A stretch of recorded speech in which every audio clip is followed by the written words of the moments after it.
Amados irmãos, vamos abrir a palavra do Senhor, o texto que iremos meditar essa noite.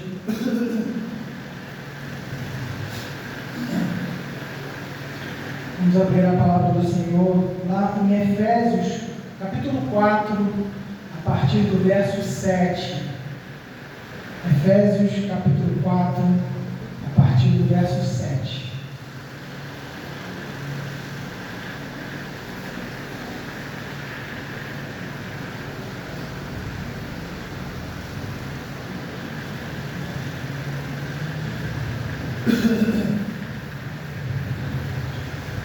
A palavra do Senhor diz assim: e a graça que foi concedida a cada um de nós segundo a proporção do dom de Cristo.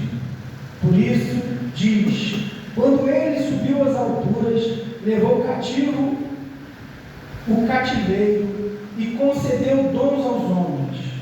Ora, o que quer dizer subiu, senão que também havia descido até as regiões inferiores da terra? Aquele que desceu é também o mesmo que subiu acima de todos os céus, para encher todas as coisas. E ele mesmo concedeu uns para apóstolos, outros para profetas, outros para evangelistas e outros para pastores e mestres, com vista ao aperfeiçoamento dos santos, para o desempenho do serviço, para a edificação do corpo de Cristo, até que todos cheguemos à unidade da fé e do pleno conhecimento do Filho de Deus, à perfeita varonilidade, e à medida da estatura da plenitude de Cristo, para que não mais sejamos como meninos, agitados de um lado para o outro, e levados ao redor por todo o vento de doutrina, pela artimanha dos homens, pela astúcia com que induzem ao erro, mas segundo a verdade em amor, cresçamos em tudo naquele que é o cabeça, Cristo, de que todo o corpo, bem ajustado e consolidado, pelo auxílio de toda a junta, segundo a justa cooperação de cada parte, efetua o seu próprio aumento para a edificação de si mesmo em amor. Oremos mais uma vez. Pai amado, humildemente estamos diante da Tua Palavra, de forma reverente, Senhor, o nosso coração se debruça agora diante, ó Pai, do texto revelado do Senhor, Pai, da Tua vontade, ó Senhor, revelada na vida de cada um dos Teus discípulos e transmitida por meio do Teu apóstolo. E nessa noite, Senhor, agora que lemos a Tua Palavra, prepara o nosso coração para que possamos recebê-la, para que possamos ser aquela terra boa, que ouve a palavra, para que sejamos a casa que é edificada sobre o monte, sobre a rocha, e quando vem o vento, nós não nos abalamos, ó Pai, e para que não sejamos somente aqueles que ouvem, mas praticantes da Tua palavra. Senhor, dá-nos humildade, Senhor, e dá, ó Deus, discernimento para que possa, ó Deus, ouvir aquilo que o Senhor quer dizer no meio da Tua palavra e possa transmiti-la com fidelidade para o louvor da Tua glória, em nome de Jesus. Amém. Meus irmãos, estamos na nossa caminhada aqui na carta do apóstolo Paulo aos Efésios. Iniciamos capítulo 1, 2, 3 e agora estamos no capítulo 4. Vimos toda aquela parte doutrinária, ou seja, os ensinamentos. E agora, esse texto sagrado nos ensina e nos convida a praticá-lo. No capítulo 4 mesmo, logo no início, o apóstolo Paulo inicia dizendo que ele roga aos irmãos, que nesse momento ele, como prisioneiro do Senhor, para que os discípulos, para que aqueles judeus e gentios que formaram a igreja do Senhor pudessem andar de modo digno da vocação que foram chamados, com toda humildade, mansidão, suportando uns aos outros em amor. Ou seja, para que nós possamos andar em comunhão, andar em unidade. E agora, a partir do verso 7, ele nos conduz para uma outra caminhada. No início ali, ele fala sobre aquela harmonia. E aqui ele vai falar sobre algo mais individual. Nós temos ali um instrumento, violão, existe violão, piano, instrumentos harmônicos. Quando a gente chama um instrumento harmônico, é que existem várias notas ali, que tocadas individualmente, cada uma daquelas notas ela vai emitir um som. Mi, Lá, Ré, Sol. Mas quando a gente junta 3 notas, a gente forma um acorde. Quando a gente junta 4 notas juntas, é um acorde. Ou seja, aquela melodia, aquelas cordas individuais, cada uma com a sua individualidade, produzindo um som, quando elas são tocadas juntas, elas produzem uma harmonia bela. E é tão bom, né, quando a gente assiste um coral, às vezes a gente nem entende como é que está acontecendo, aquela coisa bonita está entrando no nosso ouvido. A gente não sabe a ciência por trás daquilo, mas a gente consegue entender que cada um individualmente, com a sua capacidade, a capacidade que Deus deu, juntando, consegue produzir uma bela harmonia. E nesse momento, a partir do verso 7, a gente vai ver que existe a unidade. Ele inicia falando sobre a unidade. Nós, como igreja, experimentamos a unidade, vivemos em comunhão, mas no meio dessa unidade, Deus também trata individualmente com cada um. Deus dá dons a cada um de nós para determinados fins. E ele inicia dizendo: e a graça foi concedida a cada um. Veja que no início do capítulo 4 ele fala no coletivo, mas agora ele está falando que essa graça foi concedida a cada um de nós, à proporção do dom de Cristo. Ou seja, essa graça que vem para as nossas vidas, ela é uma graça que vem proporcionalmente a cada um de nós e é dom de Cristo. Se nós olharmos para o coletivo e vemos cada um trabalhando, cada um exercendo o seu dom, cada um fazendo aquilo que Deus chamou para que seja feito, motivo nenhum nós temos para nos gloriar, porque é graça de Cristo. Dons não foram feitos para a gente poder categorizar as pessoas, não. Aquele ali tem um dom tal, então ele vale 10, né? O presbítero vai valer 8, o missionário vale 20, né? Está no campo, né? O pastor vai valer tanto. Não é isso. Cada um de nós recebemos individualmente algo de Deus para que a gente possa, o texto vai nos continuar nos respondendo e a gente vai chegar lá. Então, essa medida que vem de Deus, a palavra vai nos ensinar que cada um de nós vamos receber. No verso 8, ele diz: por isso diz, quando ele subiu às alturas, levou o cativeiro e deu dons aos homens. Ele está reproduzindo aqui, ele está citando o Salmo 68. E o contexto do Salmo 68 é o seguinte: muitos generais iam para a batalha com o seu exército e eles conquistavam territórios. A gente vai ver as guerras antigas, ou as medievais, ou até mesmo as atuais, mas isso é uma característica muito predominante das guerras antigas. Eles dominavam o território, eles venciam o inimigo e eles traziam pessoas cativas.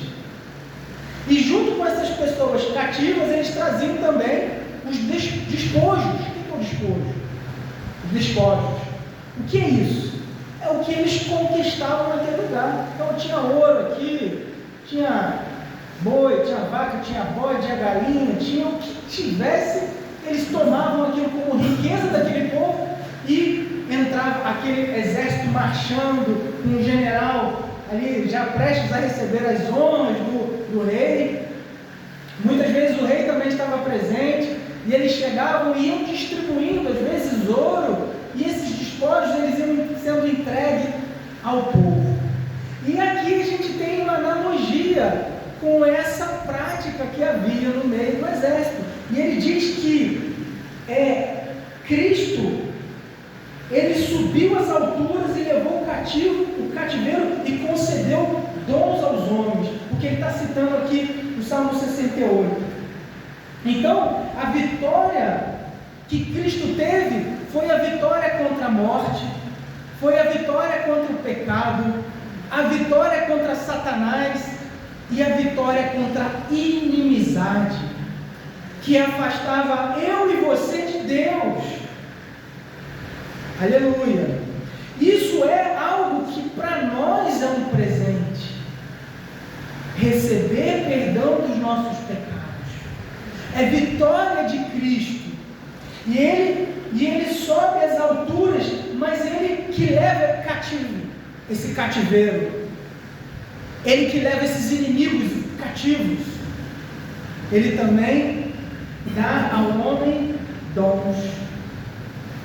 O despojo não é ouro, o despojo não é prata, não é riqueza, não é bens, não é animais, gado, que seja. O despojo, aquilo que a gente recebe, são dons. Deus nos dá dons. No verso 9 e verso 10, ele vai continuar dizendo: ora, o que quer dizer subiu, senão também havia descido até as regiões inferiores da terra? Aquele que desceu é também o mesmo que subiu acima de todos os céus para encher todas as coisas. Aquele que recebeu glória, aquele que foi recebido, está sentado à direita de Deus Pai, aquele que foi assunto ao céu e nos deu dons. Antes dessa exaltação, houve uma humilhação. E quando a gente estuda sobre a humilhação de Cristo, que ele abriu mão da sua glória, que ele se tornou em semelhança humana, nasceu por meio de uma mulher simples, serva, pobre, tudo indica, num lugar sem luxo, sem nenhum tipo de cuidado especial. Esse Cristo que foi exaltado, ele foi desprezado pelo seu próprio povo. Já na sua infância, ele foi perseguido pelo rei, que buscava matá-lo. Matou todas as crianças, até aquele genocídio infantil.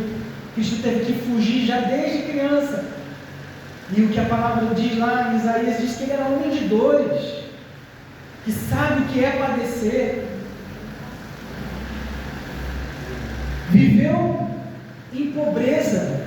Nós não temos aqui indícios, apesar de muitos pregadores da prosperidade, daquelas igrejas que só falam de prosperidade, não da prosperidade bíblica, que como se Jesus fosse rico, milionário, que Pedro tivesse uma frota de barcos e tal. Mas não, o nosso exemplo, ele era um homem simples e humilde. Isso não quer dizer que nós não podemos ter bens, mas ele veio em pobreza, ele sofreu a agonia, lá já logo no início do Getsemane, lembra? Quando ele se coloca prostrado diante de Deus, e ele fala que a alma dele está aflita, experimentando aquela agonia que talvez nenhum de nós tenhamos experimentado. Muitos de nós já ficamos sem dormir à noite, né? Eu já fiquei preocupado com o dia Seguinte, preocupado com a conta que tem que pagar, preocupado com a saúde de um filho, preocupado com o exame que vai receber, preocupado com o emprego que está com instabilidade, preocupado talvez com uma traição, amigos, inimigos, mas talvez nenhum de nós tenhamos experimentado uma angústia tão grande a ponto de nós suarmos sangue, de tanta agonia. Mas ele, confiando no propósito de Deus, confiando no plano de Deus, ele aguentou aquela agonia, sabendo que haveria uma agonia pior ainda depois, que era a agonia de cruz. A gente tem um monte de morte horrível por aí, né? Um monte de morte. Crueldade no mundo não falta. Criatividade para matar, tem uns montes aí. Tem o Jack, não sei o quê, tem o Lampião, tem o Rita, tem tudo. Cada um com uma forma mais cruel de tentar tirar a vida, de destruir a imagem de Deus no homem. Mas uma morte muito cruel, que deixava a pessoa agonizando durante dias, pendurado, sangrando, pingando. A gente dá um corte, fica pingando uns minutos, a gente quer estancar já, né? Agora imagina o teu sangue pingando. O nosso Senhor tomou a cruz, carregou a cruz, foi humilhado, chicoteado até o momento da sua morte. E ali foi a grande vitória do nosso Senhor. Então vejam, meus irmãos, que às vezes a gente vê muita gente falando assim: os humilhados serão exaltados. Se você está me humilhando agora, vai ter um momento que eu vou ser exaltado.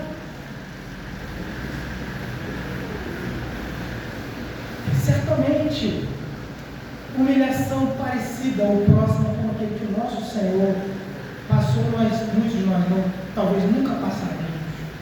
Mas Ele também nos convida a tomar a nossa cruz, a ter uma união com Cristo, andar nos seus caminhos, e em algum momento nós receberemos também a exaltação. Pode ser que não seja nessa vida. Nós recebemos muitas vitórias aqui, louvado seja Deus por isso. Muitos momentos de alegria, questões naturais. Ver uma bela paisagem, ter um filho, casar, passar numa prova, estudar, ter uma boa noite de sono, escutar uma boa música. Muitas coisas boas. E é por isso, meus irmãos, que muitas vezes a gente tem que tomar cuidado com as coisas que a gente reivindica. Eu tenho direito, eu determino. Teve uma vez que um jovem estava aconselhando um adolescente e ele dizia: por que Deus não responde às minhas orações? Por que Ele não fala nunca comigo? Por que Ele nunca me pede? Por que Ele nunca me dá o que eu peço? Já vi muita gente falando isso. E a palavra do Senhor diz: se a palavra do Senhor estiver em nós estivermos em Cristo, e a sua palavra estiver em nós, aí nós poderíamos pedir, e Ele nos concederia. Certamente, se nós estivermos cheios da palavra do Senhor, nós iremos pedir aquilo de acordo com a própria vontade de Deus.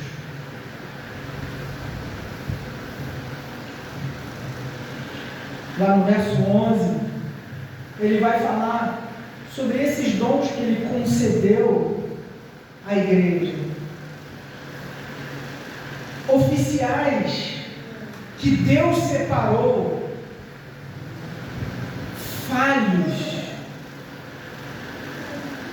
limitados. Temos oficiais aqui da igreja? Somos falhos, somos limitados, pecadores que precisam de redenção, mas nós podemos receber de Deus dons. E é por isso que nós podemos fazer a vontade de Deus.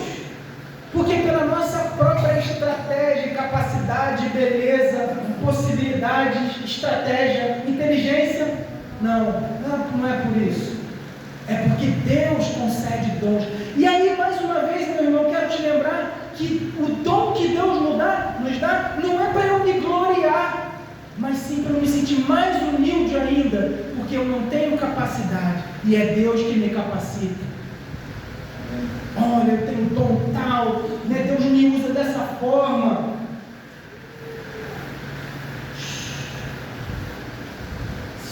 Humilde, você tem que se humilhar, porque isso é dele.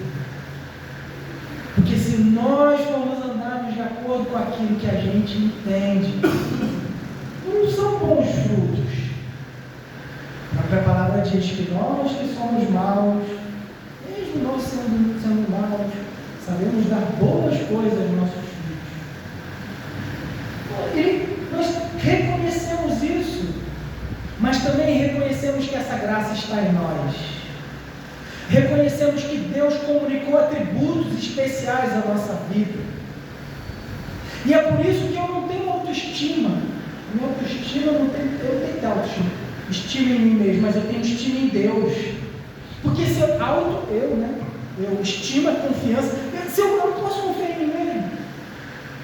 Mas cadê meu valor? O meu valor está em Cristo. O meu valor e o seu valor está naquele atributo que Deus comunicou a você. Isso não nos faz soberbos, nos faz humildes. Entende a diferença, meus irmãos? Às vezes a gente deixa a Bíblia para pegar a psicologia. E a psicologia fala, não, você é demais, né? Mas a Bíblia fala, Cristo está em você. Essa é a esperança. Nós somos criativos porque Deus é criador e Ele comunicou o atributo de criatividade em nós, que nós podemos criar. Deus é bom, Ele comunicou esse atributo de bondade a nós e nós podemos ser bons também. Deus é santo e Ele diz, sede santos porque eu sou santo. Deus é fiel, por isso nós podemos ser fiéis. Deus é eterno, nós não somos eternos, mas por meio de Cristo Jesus, Ele nos deu a vida. E é uma vida em abundância para estar eternamente com Ele. E aqueles sem Cristo eternamente no juízo. Então, nós não temos motivo nenhum para nos gloriar, mas sim para viver em humildade, em simplicidade e santificação. E aí, esses oficiais que ele separa, uns ele concedeu os dons para apóstolos. Olha aqui, apóstolos, outros para profetas, outros para evangelistas, outros para pastores e mestres. 2 dons aqui, apóstolos e profetas, dom da palavra. Nesse período tínhamos apóstolos e profetas. O profeta lá no Antigo Testamento era aquele que ouvia Deus e falava a vontade de Deus, não a sua própria vontade. O apóstolo no Novo Testamento é aquele que ouvia Cristo e falava o que Cristo queria, não a sua própria vontade. E até esse livro maravilhoso ser fechado aqui, porque eles tinham no Antigo Testamento. E Cristo com eles, presente. Então a palavra de Cristo era a palavra dos apóstolos. Quando o campo foi fechado, o livro está aqui, nós não temos mais aqueles apóstolos. Nós não temos mais profetas, mas vejam que são dons da palavra. Mas nós temos aqueles dons que continuaram: evangelistas, pastores e mestres. Evangelista é aquele que comunica, aquele que vai pregar o evangelho. É um ministro da palavra também. E o pastor e mestre. Se ele é mestre, ele é pastor. Porque o pastor ele precisa saber ensinar. E o mestre ele precisa saber pastorear, porque ele precisa ouvir as necessidades das ovelhas. Mas Deus não deu dom só para oficiais. Nós estamos meditando aqui, mas nós temos outros livros, lá em 1 Coríntios, por exemplo, do capítulo 12, aí em diante, nós vamos ver dons ali, que foram distribuídos a cada um de nós.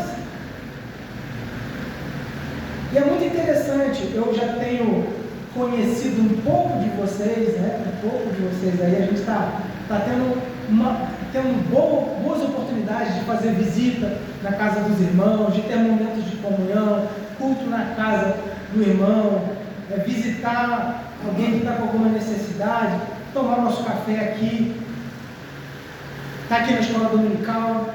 Eu convido você a vir, porque a gente fica aqui e aprende muito. Também na quarta-feira.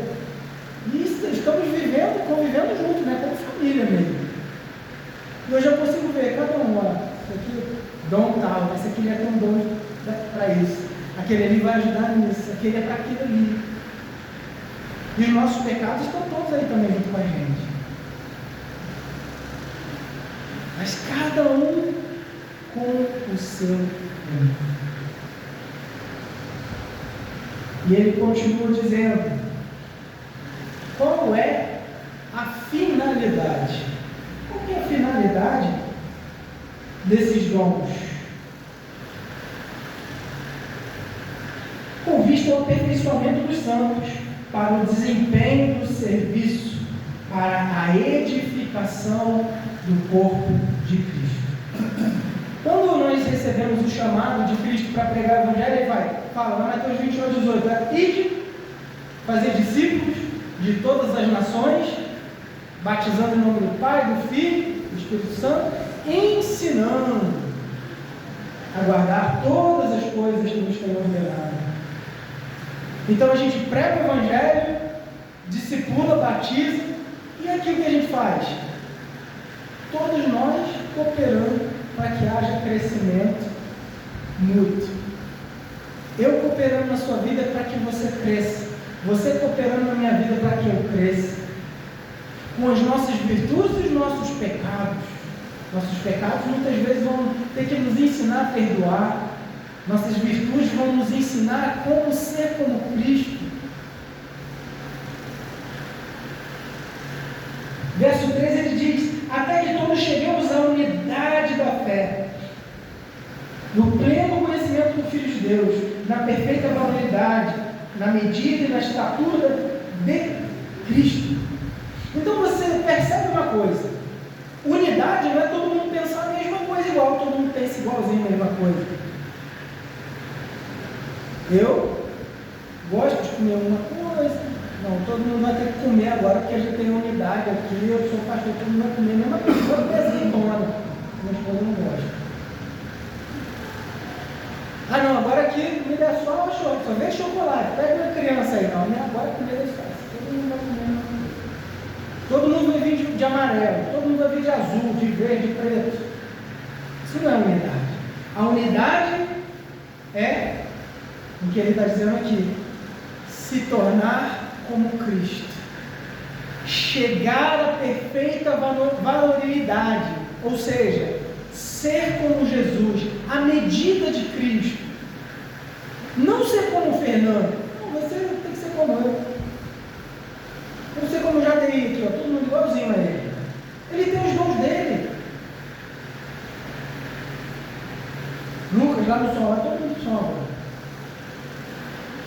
Cada um como Cristo, exercendo o dom individual que Deus comunicou a nós.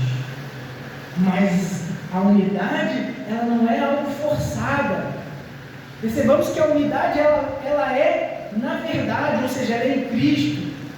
A unidade, ela é no vínculo da paz. Um só Deus, um só Cristo, um só batismo, uma só fé. E a unidade é no Espírito. Então quer dizer, nós não podemos quebrar a nossa unidade, mas nós podemos perseverar nessa unidade. E aqui ele deixa destacando que cada um de nós precisamos individualmente nos parecer com Cristo, chegar à medida da estatura de Cristo. Ele é o nosso modelo. Ele é o primeiro. Ele é aquele que nós precisamos olhar, precisamos seguir. Meus irmãos, a palavra do Senhor é maravilhosa, mas para estudar sobre Cristo.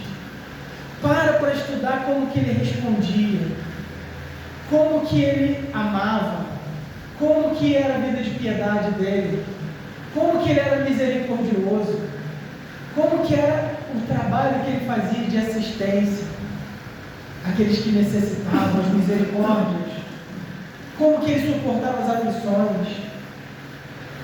E aí a gente sai dos extremos. Ah não, agora eu vou ser assim, bravo desse jeito, não, eu vou ser moleza, molinho desse jeito. Então, é Cristo. Ele é o nosso exemplo.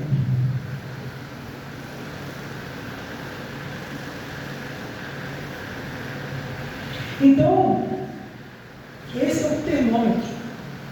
Se a gente quiser medir o termômetro de saúde da vida da igreja, é isso. É termos conhecimento do Filho de Deus, chegarmos a essa fé, nos parecer cada vez mais com Cristo Jesus. Verso 14 ele diz: para que não sejamos mais como meninos, agitados de um lado para o outro e levados ao redor por todo vento de doutrina, pela artimanha dos homens, pela astúcia com que induzem ao erro. E quando ele fala agitados, essa palavra aqui é aquela palavra que é como se você fosse um dado. Sabe aquele dadinho que fica jogando assim na mão no cassino, lá ele joga assim, não sabe para onde vai? É menino agitado. Ah não, agora eu não quero mais para essa igreja porque eu quero algo diferente. Algo mais profundo. Ah não, lá no batismo. Eu estava conversando com um jovem agora, um colega, e ele estava tentando apaziguar uma situação de briga doutrinária por coisas tão específicas e tão secundárias. Sabe, meus irmãos, que às vezes a gente se divide por coisas tão pequenas. São coisas tão pequenas. Assim, não, essa música aqui eu canto. Não, o batismo é assim. Não, eu acredito que Jesus vai voltar desse jeito. Tem coisas que são fundamentais, a gente tem que ter unidade nisso mesmo. Mas às vezes eu vejo pessoas abandonando a igreja. Muitas vezes, meus irmãos, a gente vai ter momentos, dias ruins aqui, sabia disso?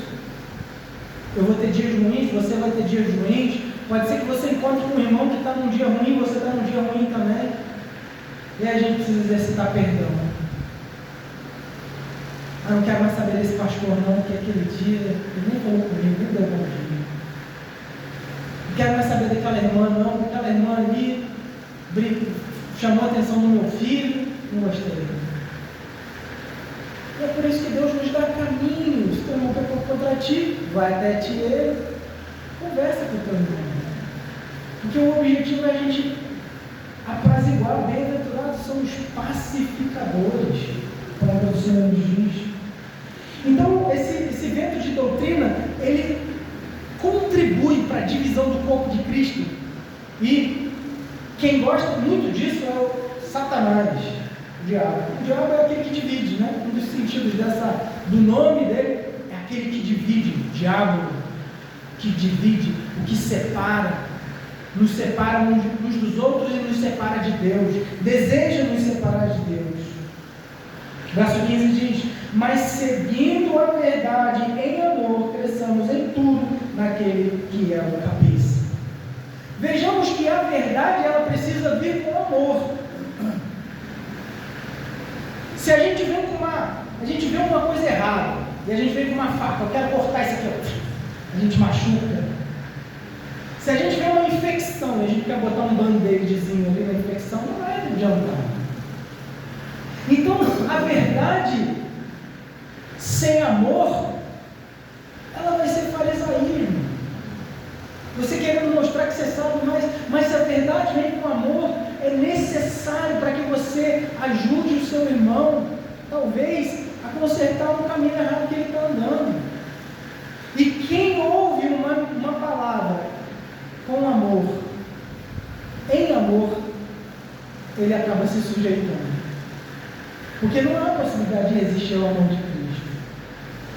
Agora, muitas vezes a gente vem com palavras duras e com aquilo que a gente chama de crítica destrutiva, né?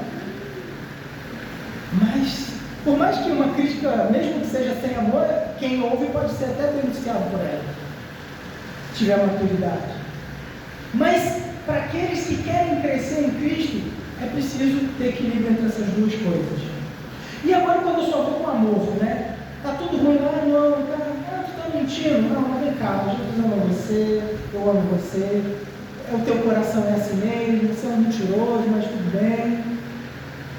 Ah, você está traindo, não, cara, não conta para ninguém não, tá tudo bem, vem cá, eu preciso amar você. Você está roubando? Não, mas você roubou só 250 reais, o mês passado você roubou só 500, né? Tudo bem, Deus perdoa, Deus sabe do teu coração, seu coraçãozinho tão bonitinho. Isso daí é um falso amor, né? Você tem que falar, meu querido irmão, você está roubando? A palavra do Senhor diz, aquele que roubava não roube mais.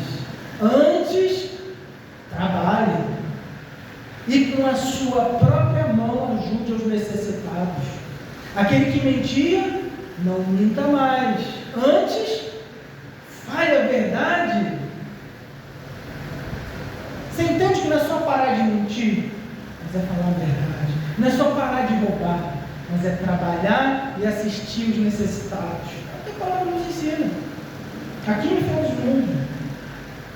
E finalizando, verso 16. De quem todo o corpo, bem ajustado, consolidado, pelo auxílio da junta, segundo a justa cooperação de cada parte, efetua o seu próprio aumento para a edificação de si mesmo em amor.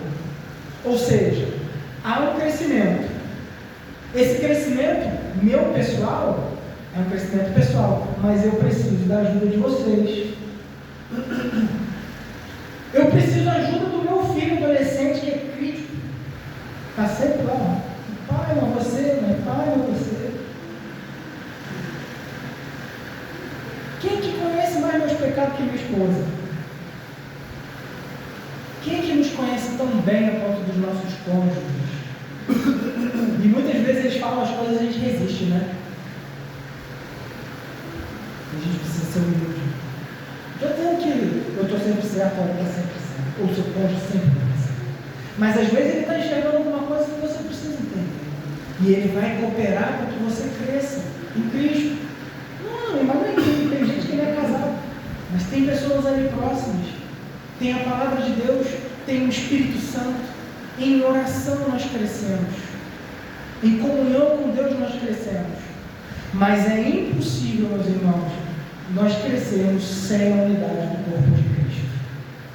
Nós precisamos uns dos outros. E aplicando aqui, lembrando daquilo que a gente falou, nós precisamos nos lembrar, primeiro, que nossas habilidades são dadas por Cristo e que nós precisamos ser humildes. Nós precisamos valorizar o ensino fiel da palavra de Deus, porque Deus separou os seus oficiais, os seus ministros, para que possam comunicar essa palavra de forma verdadeira, corajosa e fiel. Precisamos fugir daqueles extremos, sabe? É um pragmatismo, 7 passos para aquilo, 10 passos para aquilo. Ou se não, siga o seu coração, né? A Bíblia já nos diz, alerta sobre o nosso coração. O nosso coração é enganoso. Jesus no Sermão do Monte fala muitas vezes do coração, o seu coração, se você pecar aqui, ó, você já matou, você já adulterou. O apóstolo Tiago fala que os desígnios, de maldade, do coração do homem. Então, se ele está todo mundo querendo nos convencer que o nosso coração, então a gente precisa parar e pensar, peraí, eu estou sentindo, isso é Deus, o que eu estou sentindo não é porque eu estou triste, ou é porque eu estou chateado com o irmão, ou é porque o sermão foi muito pesado hoje, ou é porque eu estou com preguiça. Mas não, a gente, como filhos de Deus, a gente ama, na verdade, sendo guiado pela palavra e pela unção do Espírito. E a gente não pode se deixar ser seduzido pela cultura, até a cultura mundana, mas também a cultura gospel, né? Muitos estão sendo seduzidos por entretenimento, não culto, por autoajuda, não palavras de Deus, por mensagem coach, não palavras de Deus. E a gente precisa filtrar tudo isso para o louvor da glória de Deus. Durante muitos anos nós fomos xingados, porque vai a Bíblia, né? Bíblia, que citávamos sempre a Bíblia. Hoje é capaz de muitos citarem mais Freud, um transtorno, mas não a palavra de Deus. Quero convidar você nesse momento para que você se coloque de pé, para fazer uma oração